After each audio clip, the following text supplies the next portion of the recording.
সমাজে আর ইমামে আজম আবু হানিফা তৈরি হয় না, ইমাম তৈরি হয় আবু হানিফার মতো তৈরি হয় না। তার কারণ আবু হানিফা জালিমের লোভনীয় মসনদকে লাথি মেরে ইমানের উপর অবিচল থেকেছিল। আর তোমার দেশের ইমাম সাহেব তো 500 টাকা পাইলে 6 বার জালিমের জন্য কাইন্দা কাইটা দোয়াও করতে পারে।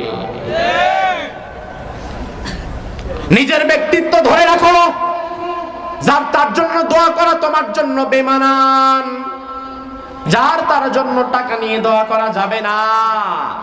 ইমামে আজম আবু হানিফা রাহিমাহুল্লাহকে খলিফা মনসুর বলল, আবু হানিফা তুমি আমার রাজ্যের কাজীউল কুজ্জা প্রধান বিচারপতি হয়ে যাও। একটা রাজ্যের প্রধান বিচারপতির পদটা ছোট না বড়? কথা কোন, ছোট না বড়? ইমামে আজম আবু হানিফা বলেন, আমি বিচারপতি হতে রাজি আছি, তবে কথা হচ্ছে বিচার হবে কি আপনার মন মতো না আল্লাহর কোরআন মতো? খলিফা মনসুর বলে,